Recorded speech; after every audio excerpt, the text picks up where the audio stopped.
আজকে আমি রান্না করলাম মন ভোলা শুটকি মাছ দিয়ে চটচটি। তো একেবারে তোমাদের সামনে সবজি কেটে হাজির।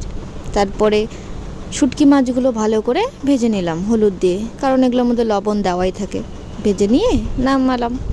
তারপরে কড়াইয়ের মধ্যে তেলের মধ্যে পেঁয়াজ কুচি আর লঙ্কা ভালো করে লাল লাল করে ভেজে নেব।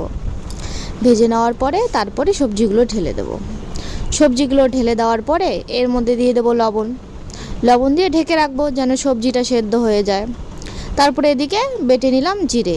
জিরে বাটার পরে দেখলাম যে সবজিগুলো সেদ্ধ হয়ে গেছে, তারপরে হলুদ দিয়ে দিলাম। হলুদ দিয়ে একটু ভেজে নিয়ে দিয়ে দিলাম ওদিকে যে জিরেগুলো বেটে রেখেছিলাম সেই জিরে বাটাগুলো দিয়ে দিলাম। জিরে বাটাগুলো দিয়ে ভালো চলে নাড়িয়ে চাড়িয়ে দিয়ে দেবো জল, যাতে সবজিটা সেদ্ধ হয়। সেদ্ধ হয়ে যাওয়ার পরে তার মধ্যে দিয়ে দেবো শুটকি মাছগুলো। শুটকি মাছগুলো দিয়ে দেওয়ার পরে নামিয়ে নেব। মন ভোলা শুটকি মাছ দিয়ে চটচটি খুব তাড়াতাড়ি হয়ে গেলো।